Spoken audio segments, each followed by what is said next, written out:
Hey folks, welcome to Roll of Law. Today I want to talk about the most recent statement from Wizards of the Coast posted on D&D Beyond, and the title is OGL 1.0A and Creative Commons. Now I'm going to link that in the description below, but as with previous statements, I'm going to go through this one, try to parse it out and see what we can learn from it, but I'll give you guys a bit of the bottom line, which is that this is a win. And it might not be an absolute win. There's still some things I would like to see going forward, but it's a real win. It's a real, the community has really achieved something here. And this is the first sign that we've seen that Wizards has blinked, that they're going to listen to the community going forward, and that we might actually see some real positive engagement and a better relationship between Wizards of the Coast and the community, a more respectful relationship, and one that recognizes the importance of third-party content. So let's have a look. All right, so this is again from Kyle Brink, noting, when you give us playtest feedback, we take it seriously. Already more than 15,000 of you have filled out the survey. Here's what you said. 88% do not want to publish tabletop RPG content under OGL 1.2. I'm part of that group. 90% would have to change some aspect of their business to accommodate OGL 1.2. 89% are dissatisfied with deauthorizing OGL 1.0A. 86% are dissatisfied with the draft virtual tabletop policy. 62% are satisfied with including system reference document content in Creative Commons, and the majority of those who are dissatisfied ask for more SRD content in Creative Commons. Those live survey results are clear. You want OGL 1.0A, you want irrevocability, you like Creative Commons. Now, I mean, for a company to put out these kinds of survey results, really, I mean, this is something they could have said, you know, we're going to keep internally, but they're releasing this, and they're releasing information that shows that the community is clearly against what they were doing. That's a positive step in terms of transparency and a little bit of accountability. So carrying on, the feedback is in such high volume and its direction is so plain that we're acting now.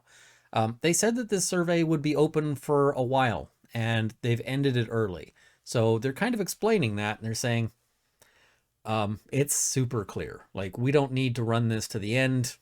We can see where things are going. So here's what they're going to do. We're leaving OGL 1.0A in place as is, untouched. We're also making the entire SRD 5.1 available under a Creative Commons license. You choose which you prefer to use. So there's now 2 different licenses available for the 5.1 SRD, which is fantastic. You can decide, do you want to use OGL 1.0A or do you want to use Creative Commons? And personally, I'd probably be inclined to use the Creative Commons license, but you can pick and choose. And if you are in business in this, you might want to talk to a lawyer and ask which one better suits your specific needs and your specific desires. But I really like that they're saying, listen, both of these are now an option. This Creative Commons license makes the content freely available for any use. We don't control that license and cannot alter or revoke it. It's open and irrevocable in a way that doesn't require you to take our word for it. And its openness means there's no need for a virtual tabletop policy. Placing the SRD under a Creative Commons license is a one-way door. There's no going back. This is accurate, and this is why it's a really big step that they're taking here. This is a big win for the community, and you know, once they've put it out there, this is what the community was looking for, is something that they can't just pull the rug out from under us afterwards. So they're being clear here. Their statements, this is the first time I'm reading statements from them where I don't see very careful weasel wording on it. And I'm kind of impressed, to be honest. Our goal here is to deliver on what you wanted. So what about the goals that drove us when we started this process? We wanted to protect the D&D play experience into the future. We still want to do that with your help. We're grateful that this community is passionate and active because we'll need your help protecting the game's inclusive and welcoming nature. And in fact, this has been the best protection for that. When you think about games like Fatal, Fatal didn't fail because of licensing issues or because of, a lawsuit or anything else like that. It failed because it's a bad product that nobody wants. And there's some other, projects out there that are highly controversial. The new TSR's project, for example, and they're going to fail because they're bad products that people don't want. The community is really the best arbiter of what products people want, and the community tends to make good choices. All right, carrying on. Here's a PDF of SRD 5.1 with the Creative Commons license. By simply publishing it, we place it under an irrevocable Creative Commons license. And again, that's correct. We'll get it hosted in a more convenient place next week. It was important that we take this step now, so there's no question. And there's the link. We'll be closing the OGL 1.2 survey now. We'll keep talking with you about how we can better support our players and creators. Thanks as always for continuing to share your thoughts. Kyle Brink, Executive Producer, Dungeons & Dragons. As mentioned, this is a win. And there's lots of people out there who are saying, hey, we're just going to, there's some people who are kind of attached to the grievance. And that's fair. I mean, Wizards has done a lot to burn credibility. I think that this is a real step that can potentially and hopefully be a start to rebuilding that relationship, and for Wizards to rebuild its credibility and the trust with the community. Now, that doesn't mean it's the end of things. And if you saw the thumbnail, I put victory asterisk, because there are still issues that I think are important for the future of Dungeons and Dragons. And one of those is what the new 1D&D tabletop or virtual tabletop situation will look like. Is it going to be a microtransaction disaster? Because that, when they talk about their goals of inclusivity, if it costs this insane amount of money to do anything on this virtual tabletop because they're going to be gouging you for every single thing you might want, then it's going to be a less inclusive game. So we'll have to see what that looks like. We also don't know what the license for 1D&D is going to look like at all. We don't know if there's going to be an SRD for it, and we don't know what terms those will be under. That's a conversation for another day, but it's a conversation that is important because going forward, we still want to have third-party content creators and the vibrant community that all of this has been about defending. It's important for the community to sort of reflect at this point and note, we've got more power than anybody thought we did. Wizards of the Coast originally thought that they could just dictate terms to us. And what they've learned is that they can't. We are an active community. We have strong feelings about this, and we are going to make our voices heard.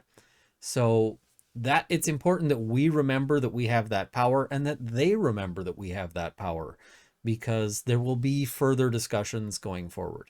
But as I've said, I think this is a really positive step. I know there's a lot of people out there who would like to see me say that this is, not enough and we need to, there's still discussions to be had, but for right now, this is pretty good. With respect to 5.1, I would say that this is a complete victory. The only sort of places that are left to consider is in the future. So what does that mean? Well, I'm still going to make some of the videos that I talked about making in terms of things like how to D&D and adventure and so forth. If you really are saying, I want to put something out with no license whatsoever, what would that look like? Because I think it's still important to consider these possibilities, because that's part of maintaining the sort of maintaining the momentum and maintaining the power that we've been establishing. I'm also going to continue suggesting other games. And that's not necessarily because I'm saying we need to abandon Wizards at this point. But I think it's a good thing to play more than one game. I think it's a good idea to try a variety of things. It will make your experience better if you play D&D or any other game. And frankly, sometimes you just want a break. You want to do something different. Or maybe you'll find out that your favorite game isn't Dungeons and Dragons at all. Maybe you like World of Darkness. Maybe you like Stars Without Number. Um, I really like D&D, and I've played it since I was really young, but it's not my favorite. And so I think it's important to try other things. And so I'm going to keep doing that. I think, it's going to be nice in some ways to be able to do other content and not have to keep up with these sort of statements as they come out. But we're going to need to be mindful. It's going to be really easy to kind of rest on our laurels and say everything is great. We'll have to see what comes of this, but I'm happy with this. Just this is a good development. Um, I really like that I could get through that statement without saying, and here's where they're trying to trick you. That was something I had to include in every previous statement review. This one I can just say they're actually approaching us honestly. So we'll see. I'm going to keep discussing sort of things as they come up, but I kind of like that I'll be able to just like share some spell ideas and that kind of content, which is really what I made this channel to do. This was supposed to be my relaxing, less law channel. Anyway, so yeah, those are my thoughts. I've had a lot of people asking me about them. But yeah, this is a win. Absolutely 100%. So thank you for watching. See you guys next time.